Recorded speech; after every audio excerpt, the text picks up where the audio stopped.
সত্য ঘটনা অবলম্বনে জীবনের গল্প। আমার নাম ইশরাত জাহান সাথী, সবাই সাথী নামেই ডাকে। 2009 সালে পারিবারিকভাবেই আমার বিয়ে হয়।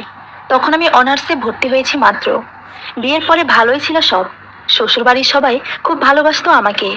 আমার বর ছিল হাই স্কুলের ইংলিশ টিচার।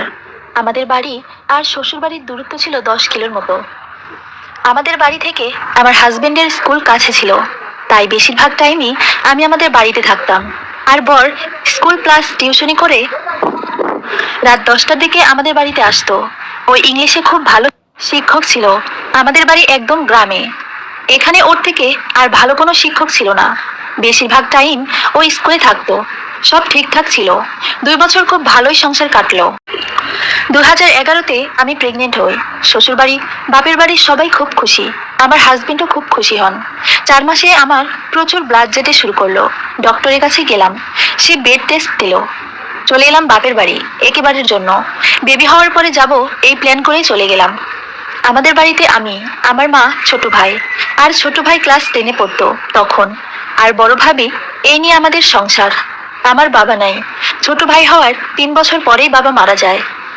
সেই থেকে বড় ভাই আর মা অনেক কষ্ট করে আমাদের মানুষ করেন। বড় ভাইয়া নৌবাহিনী জব পায়।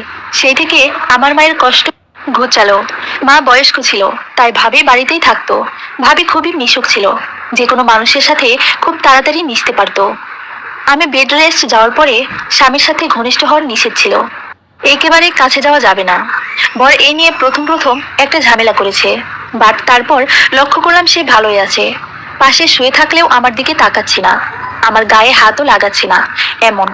আমি ভাবলাম হয়তো ডক্টর নিষেধ করেছে তাই দূরে দূরে থাকছে, বাট এটা ব্যাপার না। দিন যত যাচ্ছে বরের অবহেলা ততই বাড়ছে।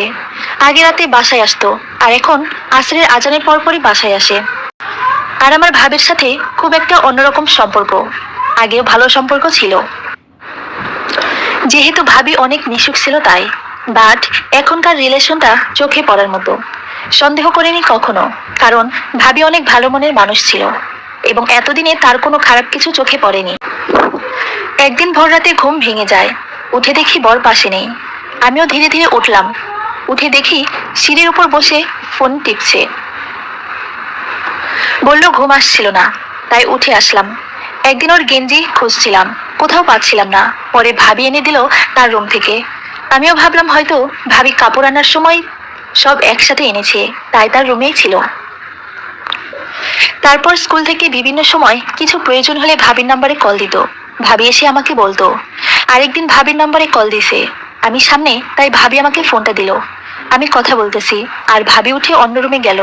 কি যেন মনে করেই হঠাৎ ভাবির ফোনের ইনবক্সে গেলাম। এটাই হয়তো আমার জীবনের সবচেয়ে বড় ভুল ছিল। ইনবক্সে দেখি বরের মেসেজ। একটা মেসেজ এমন ছিল, কি দরকার ছিল আমার রাতের ঘুমটা কেড়ে নেওয়ার? এখন না পারছি তোমাকে বুকে নিতে, না পারছি ঘুমাতে। এই মেসেজ দেখে আমি মাটির নিচে ঢুকে যাব নাকি পানিতে ঝাঁপ দেবো বুঝতে পারছি না। হাত পা থরথর করে কাঁপছে, নিঃশ্বাস বন্ধ হয়ে যাচ্ছে। মনে হচ্ছিল মিনিটের মধ্যে আমি পাথর হয়ে গেছি। ভাবতেছি এটা কিভাবে সম্ভব। আবার মেসেজটা পড়ছি, বারবার নাম্বারটা মেলাচ্ছি, বাট একই জিনিস চোখের সামনে। কিন্তু সত্যিটা আমি মেনে নিতে পারছি না। এটা কোনোভাবেই যে মেনে নেওয়া যায় না। প্রেশার বেড়ে গেল, শ্বাসকষ্ট শুরু হলো। মা চিৎকার দিয়ে বলছে আমার মেয়েটা কেমন জানি করতেছে, তোমরা কে কোথায় আছো সবাই এসো। মায়ের প্রতিটি কথা কানে যাচ্ছে, কিছু যে বলবো সেই শক্তি নেই আমার। ভাবি আশেপাশের সবাই আসলো। কিছুক্ষণ পরে কথা বলতে পারলাম। বড় শুনে তাড়াতাড়ি বাসায় আসলো। ততক্ষণে আমি কাউকে কিছু বললাম না, শুধু চোখের পানি পড়ছে আর হাত পা কাঁপছে। ভাই অনেক কষ্ট করে বিয়ে দিয়েছে একা ইনকাম করে, আর বিয়েতেও অনেক খরচ হয়েছে। এরপর এমন কিছু শুনলে ভাই, আমার মা সবাই মরে যাবে। আমি খুব আদরের, এই ব্যাপারগুলো কেউ মেনে নিতেও পারবে না। রাতে বর বলল, কি ব্যাপার, হঠাৎ করে কি হলো তোমার? সকালে তো সব ঠিক ছিল। আমি কথা না বলেই অন্যদিকে ফিরে শুয়ে আছি। আমার মাথায় হাত দিচ্ছে। তখন আরো বেশি ঘৃণা হচ্ছিল। কাঁদতে কাঁদতেই ঘুমিয়ে গেলাম। রাত 2টা থেকে 3টা হবে। তখন দেখি বর পাশে নাই। আমি উঠে টর্চ নিয়ে বাইরে গিয়ে দেখি পুকুর ঘাটে কথা বলার সাউন্ড আসতেছে। কাছে গেলাম, শব্দ নাই, হয়তো ফোনে কথা বলতেছিল। বাট আমাকে দেখে ফোন কেটে দিছে। সেদিনের মতো সব গেল। আমিও মান সম্মানের ভয়ে মুখ খুললাম না। কত বোকা ছিলাম। নিজের কথা চিন্তা না করে অন্যের মান সম্মানের কথা চিন্তা করেছি ভাবিকে ভাইয়া মেরে ফেলবে, মানুষ খারাপ ভাববে, ছেলে মানুষের হয়তো এমন কিছু করার অধিকার আছে, তাই করেছে, সব ঠিক হয়ে যাবে। দিন যত যায় তাদের লীলা খেলা ততই সবার নজরে আসতেছে, বাট কেউ তেমন ভাবে মুখ ফুটে বলছে না।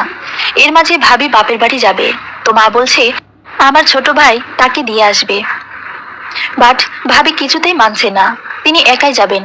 আর আমাদের গ্রামের নিয়ম বইয়েরা বাপের বাড়ি একা যায় না, শ্বশুর বাড়ি বা বাপের বাড়ি থেকে কেউ নিয়ে যায়। বরাবর ছোট ভাই নিয়ে যেত, বাট ওকে নিল না সাথে। এদিকে সারাদিন বরের কোনো খোঁজ নাই। ফোন দিলাম বলে মিটিং আছে, রাত হবে বাসায় যেতে। আমার মন মানছে না, ঠিক বুঝতে পেরেছি ভাবির সাথেই আছেন তিনি। ছোট ভাইকে স্কুলে পাঠালাম সন্ধ্যার একটু আগে, যেহেতু স্কুল আমাদের বাড়ির কাছেই। ভাই এসে বলল, আপু আজ নাকি দুলাভাই স্কুলে যায়নি, ছুটি নিয়েছে। মাথায় আকাশ ভেঙে পড়লো। প্রেগনেন্সি টাইমে এত পেইন আর নিতে পারছিলাম না। দিন দিন প্রেশার বাড়ছে, শ্বাসকষ্ট হচ্ছে। ভাবলাম আজ একটু ধরা দিতেই হবে। তারা হয়তো ভাবছেন তাদের লীলা খেলা কেউ জানে না। রাত 9টা, কারো কোনো খবর নাই। বাড়ির পাশে এক প্রতিবেশী, আমাদের দুঃসম্পর্কের দুলাভাই হয়। তিনি বাড়িতে এসে বলতেছে আমার মায়ের কাছে, কাকিমা সাথীর জামাইকে নিয়ে কি তোমার ছেলের বউ শহরে গেল নাকি? আমার মা বয়স্ক, গ্রামের সহজ সরল মানুষ। সে বলে, না না, তুমি যেন কাকে দেখেছো, বৌমা একা একাই বাড়িতে গেছে।